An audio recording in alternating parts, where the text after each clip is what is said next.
संसद का मॉनसून सत्र चल रहा है। सदन की कार्यवाही शुरू होते ही विपक्ष ने बिहार मतदाता पुनरीक्षण को लेकर जोरदार हंगामा शुरू कर दिया है, जिसके बाद स्पीकर ने विपक्ष को फटकार लगाई। साजिश के तहत प्रश्नकाल को बाधित करने का आरोप लगाया। लोकसभा की कार्यवाही 3 बार स्थगित करनी पड़ी। लोकसभा में आज पहलगाम आतंकवादी हमले पर भारत की सैन्य प्रतिक्रिया, ऑपरेशन सिंदूर पर भी एक विशेष चर्चा होनी है। आज लोकसभा, कल राज्यसभा में बहस होगी। वहीं दोनों सदनों में चर्चा के लिए 16-16 घंटे के समय पर पक्ष और विपक्ष में सहमति बनी है। ऑपरेशन सिंदूर पर चर्चा को लेकर कांग्रेस की तरफ से अपने सांसदों को व्हिप जारी कर दिया गया है। वहीं पार्टी ने अपने सांसदों को 28 से 30 जुलाई तक सदन में मौजूद रहने के लिए 3 लाइन का व्हिप जारी किया है। लोकसभा में कांग्रेस की तरफ से सदन में पार्टी के उपनेता गौरव गोगोई चर्चा की शुरुआत करेंगे। कल राहुल गांधी बोलेंगे। वहीं सत्ता पक्ष की तरफ से राजनाथ सिंह, अनुराग ठाकुर, सुधांशु त्रिवेदी और निशिकांत दुबे जैसे नेता बोलते हुए नजर आएंगे।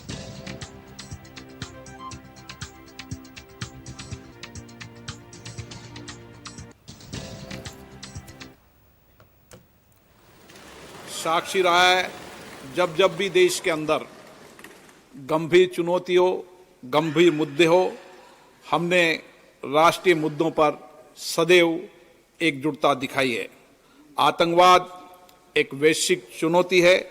मेरा आपसे आग्रह है कि आज हम राष्ट्रहित और मानवता के भाव को सर्वोपरि रखते हुए हम इस प्रकार से सार्वगर्भित और मर्यादित चर्चा करें कि हमारी सेना और अन्य रक्षा बलों का गौरव बढ़े। भारत की संसद से दुनिया में आतंकवाद के विरुद्ध सामूहिक संघर्ष का एक मजबूत संदेश संसद से जाए। माननीय रक्षा मंत्री राजनाथ सिंह जी।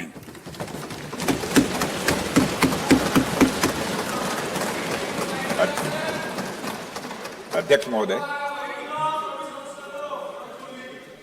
महोदय, सबसे पहले तो मैं आपके माध्यम से सदन के सभी दलों के, मैंने जितने भी हमारे सम्मानित सदस्य हैं, उनके प्रति आभार व्यक्त करना चाहता हूं कि ऑपरेशन सिंदूर की जो शानदार कामयाबी हासिल हुई है, उस पर चर्चा करने के लिए आज सदन पूरी तरह से तैयार है। अध्यक्ष महोदय, सबसे पहले मैं इस सदन के माध्यम से मैं देश के उन वीर सपूतों को, उन बहादुर सैनिकों को नमन करता हूं जिन्होंने की राष्ट्र की सीमाओं की रक्षा के लिए जब भी आवश्यकता पड़ी है अपना बलिदान देने में वह पीछे नहीं रहे हैं। आज भी वह तैयार हैं और आज भी वह तत्पर हैं। साथ ही मैं उन सैनिकों की स्मृति को भी अध्यक्ष महोदय नमन करता हूं जिन्होंने की भारत की एकता और अखंडता सुनिश्चित करने के लिए अपना सर्वस्व बलिदान कर दिया। मैं पूरे देश की तरफ से सेनाओं के सभी जवानों के प्रति कृतज्ञता व्यक्त करता हूं। अध्यक्ष महोदय, आज मैं आपकी अनुमति से ऑपरेशन सिंदूर से जुड़े कुछ महत्वपूर्ण तथ्यों और विषयों को सदन के समक्ष रखने के लिए यहां खड़ा हुआ। अध्यक्ष महोदय, 6 और 7 मई 2025 को भारतीय सेनाओं ने ऑपरेशन सिंदूर के नाम से एक ऐतिहासिक सैन्य कार्रवाई को अंजाम दिया। यह केवल एक सैन्य कार्रवाई नहीं थी, बल्कि यह भारत की संप्रभुता, उसकी अस्मिता, देश के नागरिकों के प्रति हमारी जिम्मेदारी और आतंकवाद के खिलाफ हमारी नीति का एक इफेक्टिव और डिसाइसिव डिमॉन्स्ट्रेशन था। अध्यक्ष महोदय, जैसा इस सदन को जानकारी है, 22 अप्रैल 2025 को जम्मू कश्मीर के पहलगाम क्षेत्र में एक अमानवीय और कायराना आतंकी हमला हुआ। इस हमले में हमारे 25 निर्दोष नागरिकों सहित एक नेपाली नागरिक की भी जान गई थी। उन निर्दोष लोगों की जान उनका धर्म पूछ कर लिया गया।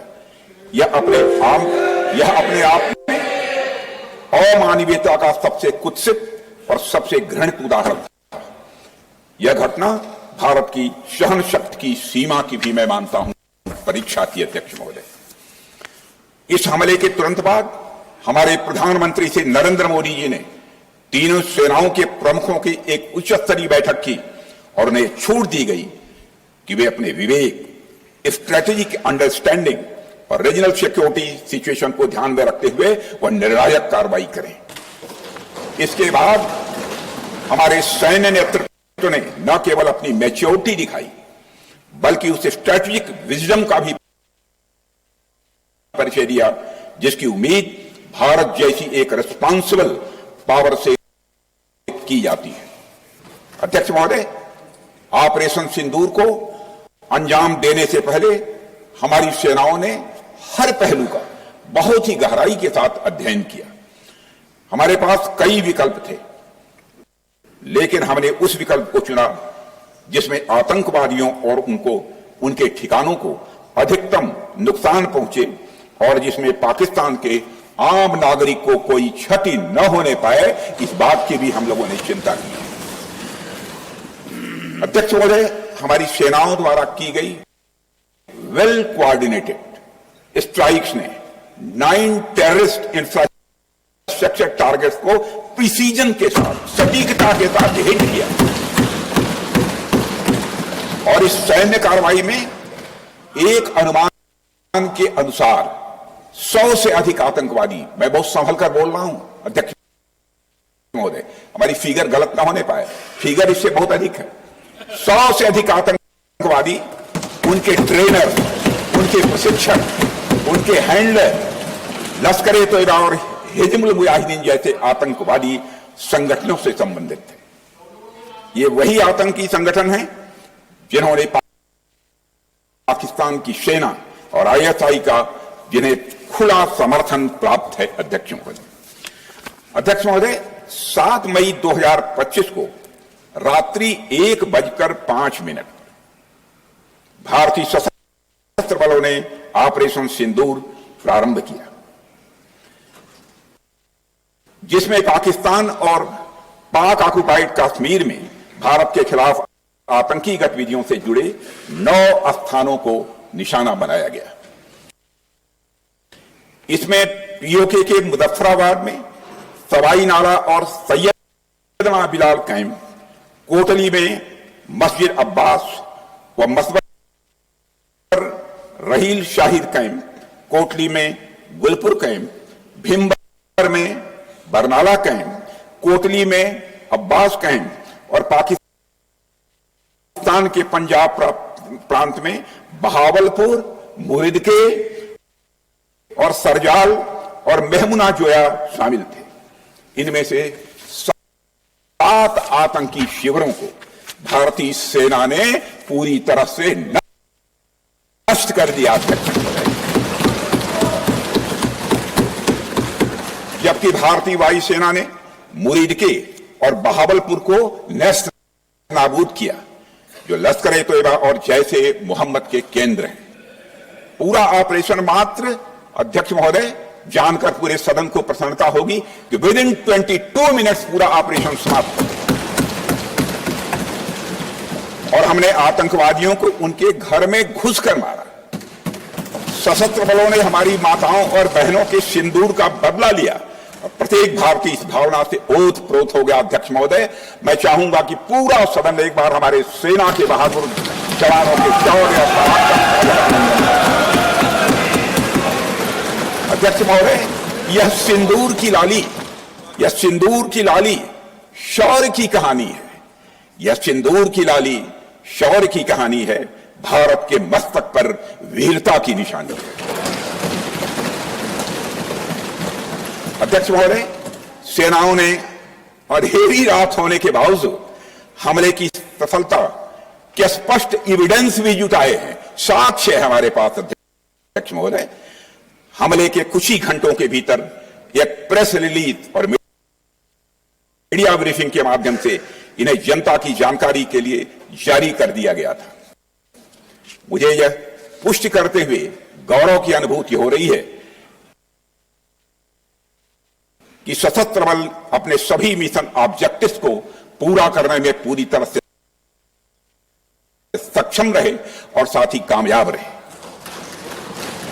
अध्यक्ष महोदय, 7 मई 2025 को हमले माने 1:35 के तुरंत बाद भारतीय डीजीएमओ ने हॉटलाइन संदेश के माध्यम से पाकिस्तान के डीजीएमओ यानी डायरेक्टर जनरल मिलिट्री ऑपरेशन से संपर्क किया और टेरर इंफ्रास्ट्रक्चर के खिलाफ हमारे हमले के रेशनल और मेथोडोलॉजी के बारे में पूरी जानकारी दी और यह तथ्य भी बताया ये हमले एस्केलेटरी नेचर वाले नहीं थे, माने इसको हम आगे नहीं बढ़ाना चाहते। जिन मुहिम मारे अध्यक्ष जिस प्रकार प्रभु हनुमान ने लंका में अपनी रणनीति बनाई थी उसी प्रकार हमने भी उन्हीं को निशाना मारे अध्यक्ष जिस प्रकार प्रभु हनुमान ने लंका में अपनी रणनीति बनाई थी उसी प्रकार हमने भी उन्हीं को निशाना बनाया जिन्होंने हमें नुकसान पहुंचाया था। हालांकि पाकिस्तान ने इस रेशनल को समझने से इनकार कर दिया और अगले कुछ दिनों तक सिविलियन और सैन्य ठिकानों पर गोलीबारी करके बड़े पैमाने पर सीज फायर वायलेशन करके स्थिति को एस्केलेट करने की उसने कोशिश की।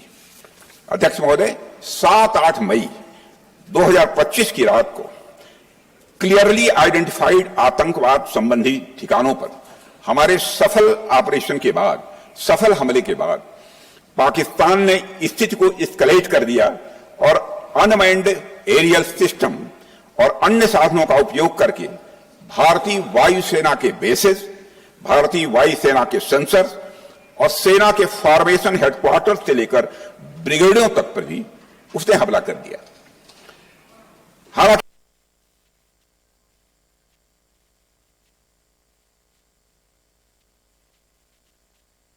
हमारी इंटीग्रेटेड एयर डिफेंस ग्रिड उन्होंने इलेक्ट्रॉनिक वॉरफेयर से जुड़ी टेक्नोलॉजीज का भी सहारा लिया। अध्यक्ष महोदय, उनके निशाने पर हमारे भारतीय वायुसेना के अड्डे, थल सेना के एमिनिशन डिपोज, हवाई अड्डे और मिलिट्री कैंट थे। अध्यक्ष महोदय, यह कहते हुए मुझे गौरव की अनुभूति हो रही है कि हमारे air defence system, counter drone system और इलेक्ट्रॉनिक इक्विपमेंट्स ने पाकिस्तान के इस हमले को पूरी तरह से नाकाम कर दिया। पाकिस्तान हमारे किसी भी टारगेट को हिट नहीं कर पाया अध्यक्ष महोदय, और हमारे किसी भी इंपॉर्टेंट एसेट को नुकसान नहीं हुआ है। हमारी सुरक्षा व्यवस्था एक बेमिसाल उदाहरण था। जब भारतीय वायुसेना ने आसमान से हमले किए, हमारी थल सेना ने जमीन पर मोर्चा संभाल लिया। हमारे जवान नियंत्रण रेखा पर पूरी ताकत से डटे रहे और पाकिस्तान की हर हरकत का करारा जवाब दिया। अध्यक्ष महोदय, भारतीय नौसेना ने भी, लोग पूछते हैं भारतीय नौसेना का क्या रोल था? भारतीय नौसेना ने भी उत्तरी अरब सागर में अपनी तैनाती मजबूत कर दी। भारतीय नौसैनिकों ने पाकिस्तान को यह साफ संदेश दिया कि हम समुद्र से लेकर जमीन तक पाकिस्तान के हर महत्वपूर्ण ठिकानों पर प्रहार करने में न केवल सक्षम हैं बल्कि हम तैयार हैं। अध्यक्ष महोदय, इस ऑपरेशन का मकसद टेररिस्ट कैंप्स और उनके सपोर्टर्स को टारगेट करना, उन्हें नेस्त नाबूद करना था और यह साफ संदेश देना था कि भारत आतंकवाद के विरुद्ध जीरो टॉलरेंस रखता है। भारत ने कार्रवाई इसलिए रोकी क्योंकि कॉन्फ्लिक्ट के पहले और उसके दौरान जो भी पॉलिटिकल और मिलिट्री ऑब्जेक्टिव्स तय किए गए थे उसे हम पूरी तरह से हासिल कर चुके थे। इसलिए यह कहना, यह मानना कि ऑपरेशन किसी दबाव में रोका गया था, यह बेबुनियाद है और सरासर गलत है। अध्यक्ष,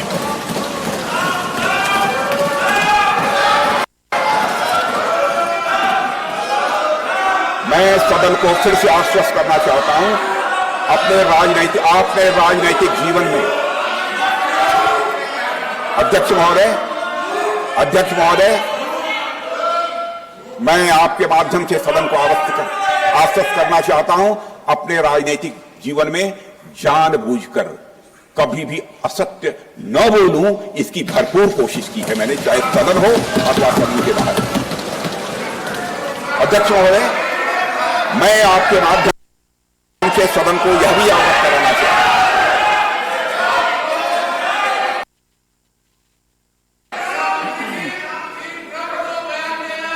प्लीज प्लीज बैठिए। आप क्यों खड़े? अध्यक्ष महोदय, मैं आपके माध्यम से सदन को यह भी अवगत कराना चाहूंगा कि सीमा पार करना या वहां की टेरिटरी कैप्चर करना इस ऑपरेशन का उद्देश्य नहीं था। ऑपरेशन सिंदूर प्रारंभ करने का मकसद था, अध्यक्ष महोदय, उन टेरर नर्सरीज को खत्म कर देना जिन्हें पाकिस्तान ने बरसों से पाला पोसा हुआ। और यह ऑपरेशन उन मासूम परिवारों को न्याय दिलाने के लिए लॉन्च किया गया था जिन्होंने पाक स्पॉन्सर्ड टेररिस्ट अटैक्स में अपने प्रियजनों को खोया था। हमारी सेनाओं ने सिर्फ उनको टारगेट किया जो इन आतंकियों को सपोर्ट करते हुए भारत पर हमला करने की कोशिश में लगातार शामिल थे। अध्यक्ष महोदय, ऑपरेशन सिंदूर का ओवरऑल पॉलिटिको मिलिट्री ऑब्जेक्टिव यह था कि आतंकवाद के रूप में प्रॉक्सी वार लड़ रहे पाकिस्तान को सजा दी जाए, और इसी वजह से आर्म फोर्सेज को पूरी आजादी दी गई थी कि वे अपने टारगेट खुद चुने और करारा जवाब दें। और इस ऑपरेशन का उद्देश्य कोई भी युद्ध छेड़ना नहीं था, बल्कि फोर्स के डिमॉन्स्ट्रेटिव यूज से एडवर्सरी को झुकने के लिए मजबूर करना था। 10 मई की सुबह जब भारतीय वायुसेना ने पाकिस्तान की मल्टीपल एयरफील्ड पर करारा प्रहार किया तो पाकिस्तान ने हार मान ली। अध्यक्ष महोदय, और हॉस्टिलिटी रोकने की कोशिश की। आप रोक दीजिए महाराज। उन्होंने एक कोशिश की, हमारे डीजीएमओ से बात की, महाराज अब रोक दीजिए, बहुत हो गया। यह पेशकश इस कैबिनेट के साथ स्वीकार की गई थी। सुने, रुकिए तो रुकिए, बता दूंगा।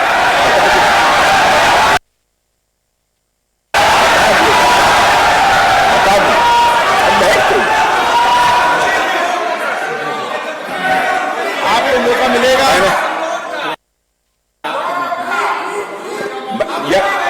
यह क्यों रुका, इसका पहले ही मैं पूरी तरह से वर्णन कर चुका हूं। अध्यक्ष महोदय, मैं नेता प्रतिपक्ष को बहुत सम्मान के साथ कहना चाहता हूं कि कृपया एक बार मेरा पूरा भाषण पूछ लें। आपको प्रश्न पूछने की पूरी आजादी है, आप पूछ सकते हैं, मैं उसका उत्तर दूंगा।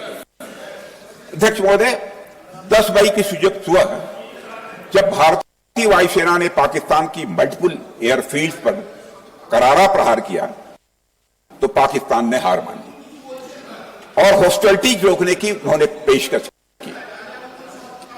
यह पेशकश इस कैबिनेट के साथ स्वीकार की गई हम लोगों के द्वारा कि यह ऑपरेशन केवल पाज किया गया है, स्थगित किया गया है। यह ऑपरेशन समाप्त नहीं हुआ है। अध्यक्ष महोदय, अगर पाकिस्तान की ओर से भविष्य में कोई भी मिस एडवेंचर हुआ तो यह ऑपरेशन, अध्यक्ष महोदय, मैं सदन को आश्वस्त करना चाहता हूं, दोबारा प्रारंभ हो।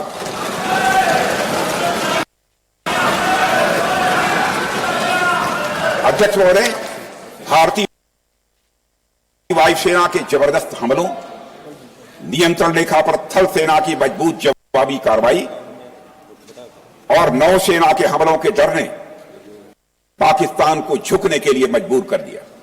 अध्यक्ष महोदय, और पाकिस्तान की हार उनकी एक सामान्य विफलता नहीं थी, बल्कि यह उसके सैन्य बल और मनोबल या दोनों की एक हार थी। 10 मई को पाकिस्तान के डीजीएमओ ने भारत के डीजीएमओ से संपर्क किया और सैन्य कार्रवाइयों को रोकने की अपील की। मैं सदन में यह बात फिर से दोहराना चाहूंगा कि पाकिस्तान के डीजीएमओ ने भारत के डीजीएमओ से संपर्क किया और सैन्य कार्रवाइयों को रोकने की अपील की। 12 मई को दोनों देशों के डीजीएमओ के बीच औपचारिक संवाद हुआ और दोनों पक्षों ने सैन्य कार्रवाइयों पर विराम लगाने का निर्णय लिया। अध्यक्ष महोदय, हमारे सैनिकों का जो मनोबल, मातृभूमि की रक्षा करने का जो उनका समर्पण है, ऑपरेशन सिंदूर के दौरान उसका दर्शन 140 करोड़ से अधिक भारतवासियों ने देखा।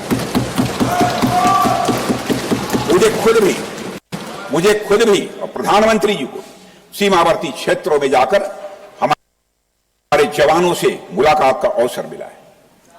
अध्यक्ष महोदय, श्रीनगर के मिलिट्री बेस पर, भुज के एयरबेस पर, उधमपुर के कमांड सेंटर पर, हर जगह प्रत्यक्ष मैंने अपनी आंखों से देखा कि हमारे सैनिकों का मनोबल अपनी पूरी बुलंदी पर था।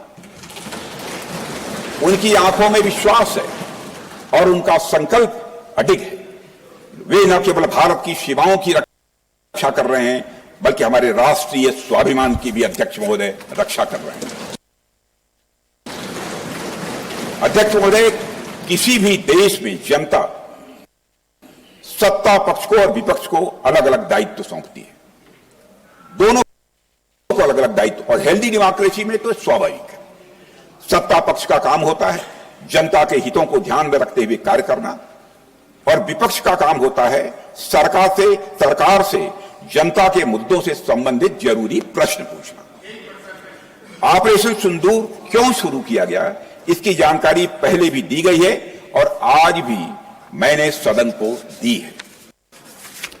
अध्यक्ष महोदय, कभी कभी हमारे प्रतिपक्ष के लोग ये पूछते रहे हैं कि हमारे कितने विमान गिरे। मुझे लगता है उनका यह प्रश्न हमारी राष्ट्रीय जनभावनाओं का सही से प्रतिनिधित्व नहीं कर रहा है। मुझे लगता है उन्होंने एक बार भी हमसे यह नहीं पूछा कि हमारी सेनाओं ने दुश्मन के कितने विमान मारे रहे।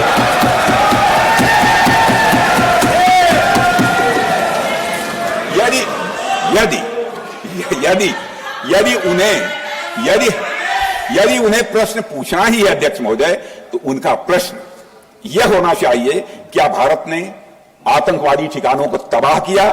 तो उसका उत्तर है हां।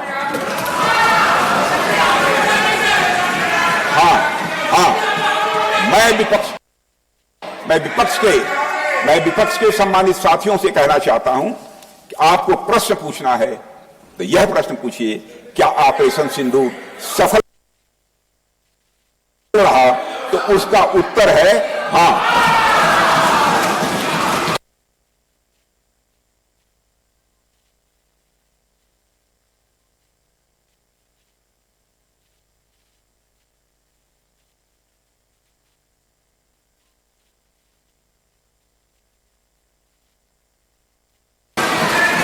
हो रहा है।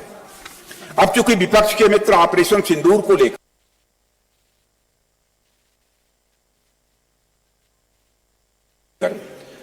उचित प्रश्न नहीं पूछ पा रहे हैं, तो उन्हें मैं क्या बताऊं अध्यक्ष महोदय।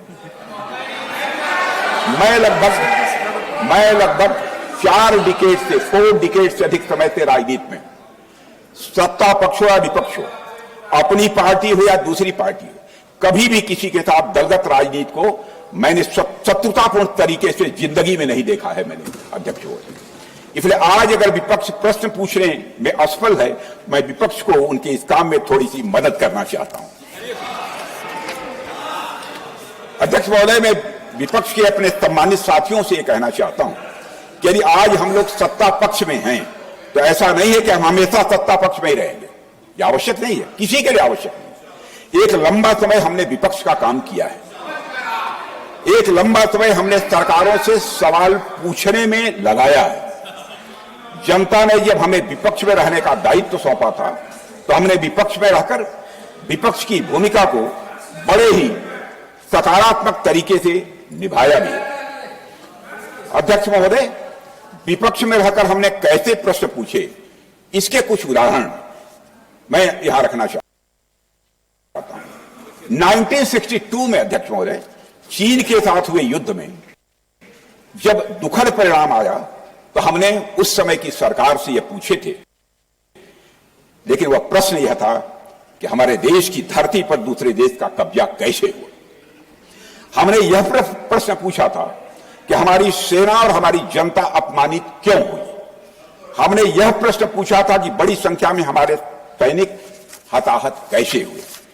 हमने यह प्रश्न नहीं पूछा कि हमारे टैंक, हमारी मशीनें, हमारी बंदूकें क्यों ध्वस्त हो गई। यह प्रश्न हम लोगों ने नहीं पूछा। मशीनों और तोपों की चिंता न करके, मशीनों और तोपों की चिंता न करके अध्यक्ष महोदय हमने देश की टेरिटरी की चिंता की, हमने देश के सैनिकों की। इसी तरह 71 के युद्ध में, 71 के युद्ध में जब हमने पाकिस्तान को सबक सिखाया, मैं उस समय की सरकार को मैं बधाई देना चाहता हूं। हमने अपने राजनीतिक और सैन्य नेतृत्व की प्रशंसा की। हमने यह नहीं देखा कि किस दल की सरकार है, किस विचारधारा की सरकार है, इसकी चिंता नहीं की कभी। हमारे नेता अटल बिहारी वाजपेयी ने संसद में खड़े होकर उस समय के नेतृत्व की प्रशंसा की। हमने इस बात की खुशी जाहिर कि हमने अपने शत्रु को सबक सिखाया। हमने उस दौरान यह प्रश्न नहीं पूछा कि सबक सिखाने के दौरान में भारत के कितने प्लेन्स गिरे, भारत के कितने इक्विपमेंट्स बर्बाद हुए। यह प्रश्न अध्यक्ष महोदय उस समय भी हम लोगों ने नहीं पूछा। अध्यक्ष महोदय, यदि मैं इसे और भी प्रैक्टिकल तरीके से समझाऊं, तो किसी भी परीक्षा के परिणाम में रिजल्ट मैटर करता है।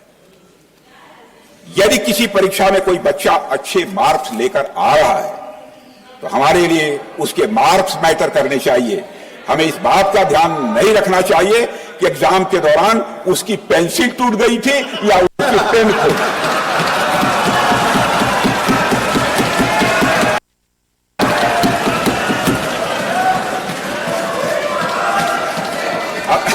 अध्यक्ष महोदय अल्टीमेटली रिजल्ट मैटर करता है और रिजल्ट यह है, अध्यक्ष महोदय, अल्टीमेटली रिजल्ट मैटर करता है और रिजल्ट यह है अध्यक्ष महोदय कि ऑपरेशन सिंदूर के दौरान हमारी सेनाओं ने जो लक्ष्य निर्धारित किया था उन लक्ष्यों को पूर्ण रूप से प्राप्त करने में हमने कामयाबी हासिल की। अध्यक्ष महोदय, भारत हमेशा से पाकिस्तान सहित अपने पड़ोसी देशों से मित्रता और सहयोगपूर्ण संबंध का सदैव इच्छुक रहा है। इसके लिए भारत की सभी सरकारों ने ईमानदारी से प्रयास भी किए हैं। वह चाहे आदरणीय लाल बहादुर शास्त्री जी हों या अटल बिहारी वाजपेयी जी हों या हमारे स्वर्गीय मनमोहन सिंह जी हों या प्रधानमंत्री श्री नरेंद्र मोदी जी, सभी ने हमेशा चाहा है कि इस इलाके में शांति और समृद्धि बनी रहे। सभी ने यह चाहा। अध्यक्ष महोदय, यह बात हमारी सिविलाइजेशनल वैल्यूज के साथ मेल खाती है, इसलिए ऐसा हुआ। अध्यक्ष महोदय,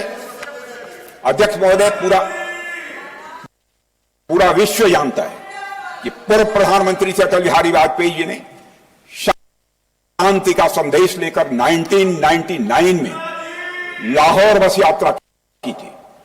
वह सिर्फ एक यात्रा नहीं थी, वह यात्रा भारत की संस्कृति और शांति की प्रतीक थी।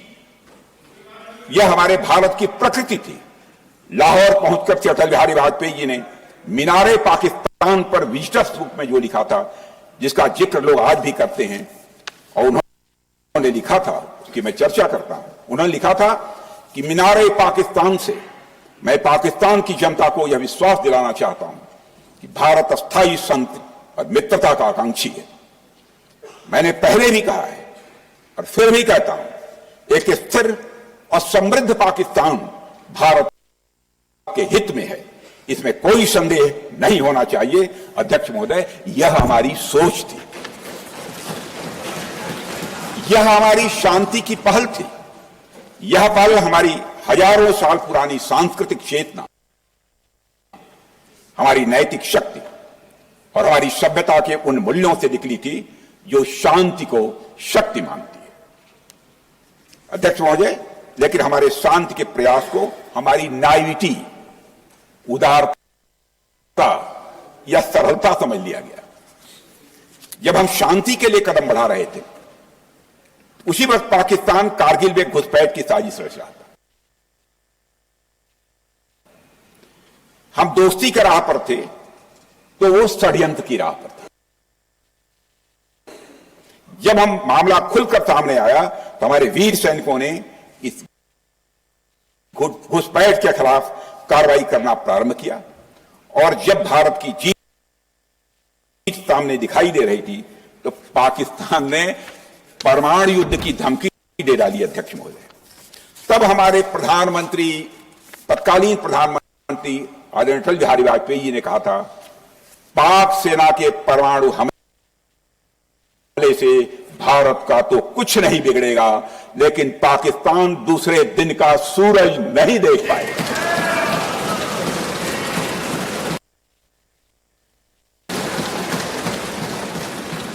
यानी अटल जी जो शांति का पैगाम लेकर गए, वही अटल जी शक्ति का भी परिचय देने में तनिक भी नहीं हिचके। यही है भारत। अध्यक्ष महोदय, यह सामर्थ्य का उद्घोष था। यह एक स्पष्ट संदेश था कि भारत शांति चाहता है, लेकिन अगर कोई हमारी संप्रभुता को चुनौती देगा तो उसका जवाब भी उतनी ही दृढ़ता से दिया जाएगा। अध्यक्ष महोदय, 2015 में जब हमारे प्रधानमंत्री मोदी जी ने लाहौर जाकर नवाज शरीफ से मुलाकात की तो भारत ने फिर से दोस्ती का हाथ बढ़ाया। भारत ने फिर से दोस्ती का हाथ बढ़ाया। अध्यक्ष महोदय, हम वाकई में शांति की राह पर चलना चाहते, क्योंकि हमारी मूल प्रकृति बुद्ध की है, युद्ध की नहीं है। हमारी सरकार ने भी पाकिस्तान के साथ शांति स्थापित करने के अनेक प्रयत्न किए, लेकिन बाद में हमने 2016 में सर्जिकल स्ट्राइक से, 2019 में बालाकोट में एयर स्ट्राइक से और 2025 के ऑपरेशन सिंदूर से हमने शांति स्थापित करने का दूसरा रास्ता अपनाया है। अध्यक्ष महोदय, अब हमारे प्रधानमंत्री श्री नरेंद्र मोदी जी और हमारी सरकार का स्टैंड बिल्कुल क्लियर है कि टेररिज्म और टॉक्स ये दोनों साथ नहीं चल सकते, क्योंकि सभ्य मुल्कों के बीच बातचीत होती है। अध्यक्ष महोदय, लोकतांत्रिक देशों में बातचीत होती है, पर एक ऐसा देश जिसके वजूद में लोकतंत्र का एक कतरा भी न हो और सिर्फ रिलीजियस फैनेटिसिज्म, टेररिज्म और हेट्रेड अगेंस्ट इंडिया हो, उसके साथ संवाद किसी भी सूरत में नहीं किया जा सकता, क्योंकि टेररिज्म की भाषा जो अध्यक्ष महोदय होती है वह खून, डर और नफरत है, संवाद नहीं। गोलियों की आवाज में संवाद की आवाज दब जाती है। जहां खून बहता है वहां बातचीत की गुंजाइश अध्यक्ष महोदय नहीं बचती। अध्यक्ष महोदय, पाकिस्तान की वर्तमान स्थिति अब जग जाहिर है। जिस देश ने आतंक को अपनी विदेश नीति का औजार बना लिया, वह अंततः अपने ही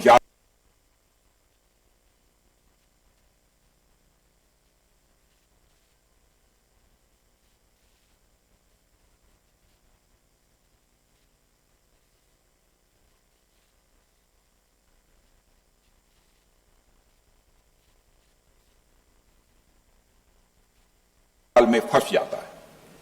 पाकिस्तान की नीति और चरित्र को लेकर यह मोदी जी के नेतृत्व वाला नया भारत है, जो आतंकवाद के खिलाफ किसी हद तक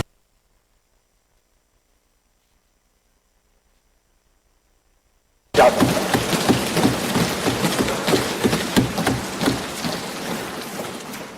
अध्यक्ष महोदय, आप भारत का इतिहास जानते हैं। देखिए, हमने कभी भी किसी की 1 इंच जमीन पर आज तक कभी कब्जा नहीं किया है। हम यह भी जानते हैं कि युद्ध अपनी बराबरी वालों से करना चाहिए।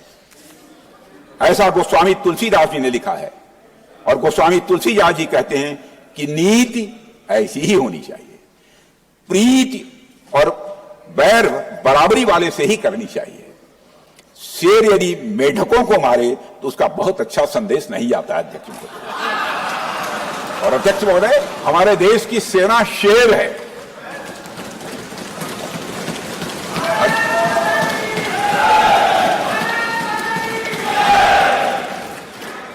अध्यक्ष महोदय, पाकिस्तान जैसा देश जो साइज, सामर्थ्य, शक्ति और समृद्धि में हमारे आसपास भी नहीं है, उस मुल्क से कैसा मुकाबला?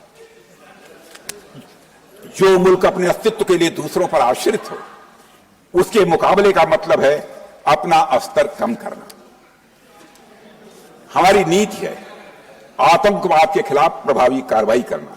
हमारा पाकिस्तान विरोध उनकी आतंकवाद की नीति के कारण है, इसलिए पाकिस्तान से हमारा विरोध है। अध्यक्ष महोदय, हम अगर शांति की आशा के लिए हाथ बढ़ाना जानते हैं तो अशांति फैलाने वाले हाथों को उखाड़ना भी जानते हैं। अध्यक्ष महोदय, अगर शांति के प्रयास करना हम जानते हैं तो दुष्टों को जो भाषा समझ में आए उसी भाषा में समझाना भी जानते हैं। सठे साठ्यम समाचरे, अर्थात दुष्ट के साथ दुष्टता का ही व्यवहार करना पड़ता है कभी कभी। अध्यक्ष महोदय, हमने भगवान कृष्ण से सीखा है कि शिशुपाल की 100 गलतियां माफ की जा सकती हैं, पर अंत में धर्म की रक्षा के लिए सुदर्शन चक्र उठाना ही पड़ता है। हमने पार्लियामेंट का अटैक सहा है अध्यक्ष महोदय, 2008 का मुंबई अटैक सहा है, झेला है, लेकिन अब हमने कह दिया है इनफ इज इनफ। अब हमने सुदर्शन चक्र उठा लिया है अध्यक्ष महोदय। अध्यक्ष महोदय, हमारी प्रवृत्ति भगवान राम और भगवान कृष्ण से प्रेरित है, जो हमें शौर्य भी सिखाती है और धैर्य भी सिखाती है।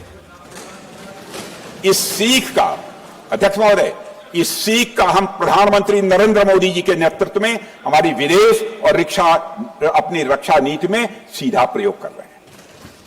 आज भारत पहले दोस्ती का हाथ बढ़ाता है, लेकिन अगर कोई देश धोखा दे तो उसकी कलाई भी मरोड़ना जानता है। अध्यक्ष महोदय, हमारी नीति स्पष्ट है कि हमने एक समय लाहौर बस यात्रा की भाषा में बात की थी, हमारी उस भाषा को नहीं समझा, तो अब हम उन्हें बालाकोट स्ट्राइक की भाषा में जवाब देंगे। अध्यक्ष महोदय, भारत के लिए शांति हमारी प्रायोरिटी है, हमारी प्राथमिकता है, और हमारी शक्ति उसका आधार है। भारत के लिए शांति प्राथमिकता है और हमारी शक्ति उसका आधार है। यह शक्ति हमारे सामर्थ्य से पैदा हुई है अध्यक्ष महोदय, और यह सामर्थ्य पिछले 11 साल में कई गुना बढ़ गया है।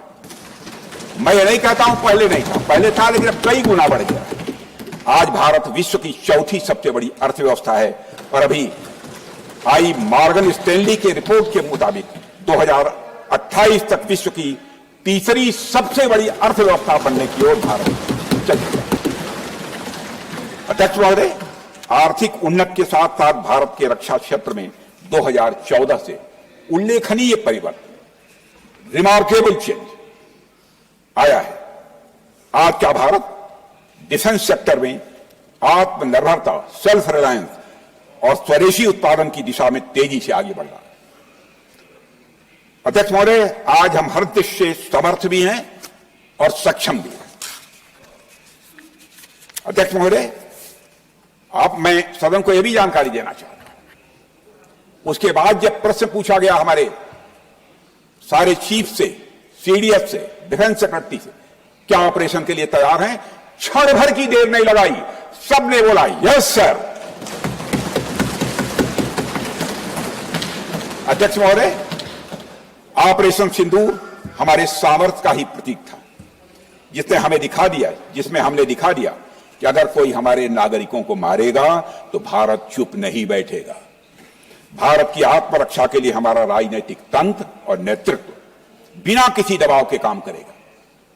हमारी मिसाइल्स फिजिकल सीमाएं लांघेंगी अध्यक्ष महोदय, और हमारे वीर सैनिक दुश्मन की कमर तोड़ेंगे। अध्यक्ष महोदय, हम आतंकवाद को उसके हर रूप और स्वरूप में पूरी तरह समाप्त करने के लिए पूरी तरह से प्रतिबद्ध हैं। और इस संदर्भ में हमें एक महत्वपूर्ण बात समझनी होगी। Pakistan sponsored terrorism is not random. Pakistan द्वारा प्रायोजित आतंकवाद को किसी प्रकार से यादृच्छिक नहीं है, इसके पीछे सुनियोजित बात है। यह एक फंडामेंटल रेज है। अध्यक्ष महोदय, प्रसिद्ध लेखक वीएस नायपाल ने सही कहा था, पाकिस्तान में होना जिसमें सहिष्णुता के लिए कोई जगह नहीं। हमारा पाकिस्तान के साथ कोई सीमा का संघर्ष नहीं है अध्यक्ष महोदय, बल्कि यह सभ्यता बनाम बर्बरता का संघर्ष है। सभ्यता बनाम बर्बरता का संघर्ष। पाकिस्तान के हुक्मरान जानते हैं कि उनके सैनिक युद्ध के मैदान में भारत से नहीं जीत सकते, इसलिए वे आतंक को पालते हैं। पालते ही नहीं, उन्हें प्रशिक्षण देते हैं और फिर दुनिया के सामने खड़े होकर निर्दोष बनने की कोशिश करते हैं। अध्यक्ष महोदय, पाकिस्तान दोहरे मापदंड और झूठ की बुनियाद पर खड़ा हुआ एक ऐसा देश है जो अब फेल्ड स्टेट के तौर पर देखा जा रहा है। भारत ने ऑपरेशन सिंदूर के जरिए पूरी दुनिया को दिखा दिया है कि हम इस आतंकवाद के गंदे खेल को जड़ से समाप्त करने का संकल्प ले चुके हैं। अध्यक्ष महोदय, जब अटल जी प्रधानमंत्री थे तब पाकिस्तान के साथ कंबोजिट डायलॉग के लिए भारत की शर्त थी कि पाकिस्तान अपनी जमीन का प्रयोग भारत के खिलाफ टेररिज्म फैलाने के लिए नहीं करेगा। एक कंपोजिट डायलॉग के लिए भारत की शर्त थी, जिसे पाकिस्तान ने भी मान लिया था उसमें। लेकिन दुर्भाग्य से 2009 में सरमल शेख में तत्कालीन सरकार ने एक बड़ी भूल की, जब कंपोजिट डायलॉग प्रोसेस से पाकिस्तान प्रायोजित आतंकवाद को डीलिंक कर दिया गया। यानी बातचीत जारी रखने के लिए पाकिस्तान द्वारा अपनी जमीन को आतंकवाद के लिए प्रयोग न करने की शर्त को ही डाइल्यूट कर दिया गया। मैं मानता हूं यह भारत की स्ट्रेटेजिक पोजीशनिंग को कमजोर करने वाला एक कदम था। अध्यक्ष महोदय, ऐसी ही एक और गंभीर चूक तत्कालीन सरकार ने 2006 में हवाना में भी हुई थी, जब पाकिस्तान को आतंकवाद का विक्टिम माना गया और एक ज्वाइंट एंटी टेरर मैकेनिज्म बनाने पर सहमति भी हुई थी। 2006 की बात कर रहा हूं। अध्यक्ष महोदय, यह सोचने वाली बात है कि जो देश आतंक को पैदा करता है, उसे पालता है, उस देश को ही आतंक से पीड़ित मान लेना कितना बड़ा स्ट्रेटेजिक ब्लंडर है। अध्यक्ष महोदय, आतंकवाद के खिलाफ हमारी लड़ाई अब केवल सीमा पर नहीं है, बल्कि वैचारिक मोर्चों पर भी लड़ी जा रही है। इसी उद्देश्य से प्रधानमंत्री जी कई हाई लेवल डेलीगेशंस का गठन भी उन्होंने किया था, जिसमें हमारे लगभग अधिकांश दलों के संबंधित सदस्य उसमें शामिल थे। उसमें विभिन्न राजनीतिक दलों के रिप्रेजेंटेटिव शामिल थे और सचमुच इस समिति ने वैश्विक मंचों पर जाकर भारत की बात बहुत ही प्रभावी तरीके से रखी और आतंकवाद के विरुद्ध वैश्विक समर्थन को उन्होंने मजबूत किया। अध्यक्ष महोदय, मैं उन सभी डेलीगेशन के सम्मानित सदस्यों के प्रति शीश झुकाकर आभार व्यक्त करना चाहता हूं, जिन्होंने भारत का आतंकवाद के खिलाफ स्टैंड तथा जीरो टॉलरेंस की पॉलिसी और ऑपरेशन सिंदूर के बारे में दुनिया के देशों को सही तरीके से अवगत कराया, प्रभावी तरीके से अवगत कराया। अध्यक्ष महोदय, ऑपरेशन सिंदूर को लेकर सर्वदलीय बैठक भी हुई। I am very happy to tell the house, सदन को बताते हुए मुझे बहुत प्रसन्नता हो रही है कि ऑपरेशन सिंदूर के दौरान सभी राजनीतिक दलों ने, जो कि इस देश के दल हैं, उन्होंने सभी अपने सारे राष्ट्र के साथ मिलकर काम किया और सैनिकों के साथ।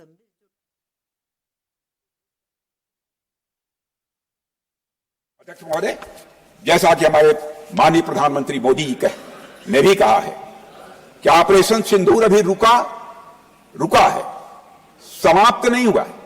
यदि आवश्यकता पड़ी, यदि पाकिस्तान फिर किसी नापाक हरकत की कोशिश करता है, हम और भी कठोर और निर्णायक कार्रवाई करने के लिए तैयार हैं।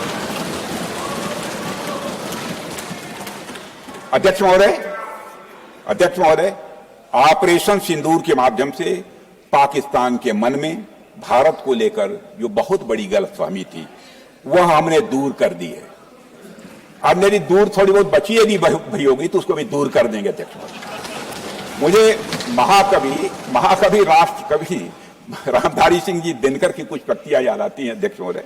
क्षमाशील हो रिपु समक्ष, क्षमाशील हो रिपु समक्ष, तुम हुए बिनत जितना ही, दुष्ट कौरवों ने तुमको कायर समझा उतना ही। अध्यक्ष महोदय, भारत ने न केवल अपनी सैन्य क्षमता का प्रदर्शन किया, बल्कि अपनी राष्ट्रीय दृढ़ता, नैतिकता और राजनीतिक कुशलता का भी परिचय दिया है। भारत अब किसी भी आतंकी हमले का निर्णायक और स्पष्ट उत्तर देगा। अध्यक्ष महोदय, हमने एक नई लक्ष्मण रेखा खींच ली है। अब आतंकवाद को आश्रय और समर्थन देने वालों को कोई शरण नहीं मिलेगी।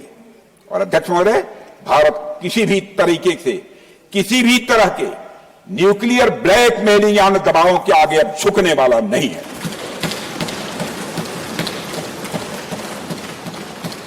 अध्यक्ष महोदय, ऑपरेशन सिंदूर के माध्यम से जो हमने किया और उससे पहले सर्जिकल स्ट्राइक और एयर स्ट्राइक के जरिए जो संदेश दिया गया वह बहुत पहले ही हो जाना चाहिए, लेकिन जो होता है समय पर ही होता है। अध्यक्ष महोदय, हमारी सरकार ने आतंकवाद के खिलाफ हमारी जीरो टॉलरेंस की नीति को दुनिया के हर मंच पर पूरी तरह से स्पष्ट कर दिया है और हम उस पर कोई समझौता किसी भी सूरत में नहीं करने वाले। अभी कुछ सप्ताह पहले मुझे शंघाई कोऑपरेशन ऑर्गेनाइजेशन की डिफेंस मिनिस्टर्स मीटिंग में जाने का अवसर मिला था। वहां जो डिक्लेरेशन तैयार किया जा रहा था उसमें आतंकवाद पर भारत का स्टैंड डाइल्यूट हो रहा था। हमने साफ कह दिया कि जब तक आतंकवाद के मुद्दे पर भारत का स्टैंड रखा नहीं जाएगा हम किसी ज्वाइंट स्टेटमेंट पर साइन नहीं करेंगे और इसकी वजह से वहां कोई ज्वाइंट स्टेटमेंट नहीं आया। अध्यक्ष महोदय, इसका परिणाम क्या? अब देखिए, हमारे प्रधानमंत्री जी ब्रिक्स की बैठक में ब्राजील गए, करिश्मा किया है हमारे प्रधानमंत्री। तो चीन की मौजूदगी में जो ज्वाइंट डिक्लेरेशन आया उसमें जम्मू और कश्मीर में हुए आतंकी हमले को कंडेम भी किया गया। यह प्रधानमंत्री ने करिश्मा करके दिखाया, यानी भारत की बात अंततः मानी गई। और यह ब्रिक्स सम्मेलन के इतिहास में पहली बार हुआ जब जम्मू एवं कश्मीर में हुए किसी आतंकी घटना को खुलकर कंडेम किया गया। मैं इस सदन को याद दिलाना चाहता हूं, 2008 में मुंबई में इतनी बड़ी आतंकी घटना हुई, मगर उस समय की सरकार को जो प्रभावी कार्रवाई करनी चाहिए थी वो नहीं हो पाई लेकिन उसमें सबसे दुखद और आश्चर्य की बात है, कई वर्ल्ड फोरम, इंटरनेशनल फोरम पर जो उसका कंडेमनेशन होना चाहिए, जो उसकी निंदा की जानी चाहिए, वह भी जितना होना चाहिए नहीं हो पाया। अध्यक्ष, यदि आप उस घटना के बाद हुए ब्रिक्स सम्मेलन के डॉक्यूमेंट्स उठाकर देख लीजिए, मुंबई आतंकी हमले का कहीं जिक्र भी नहीं है। और अध्यक्ष महोदय,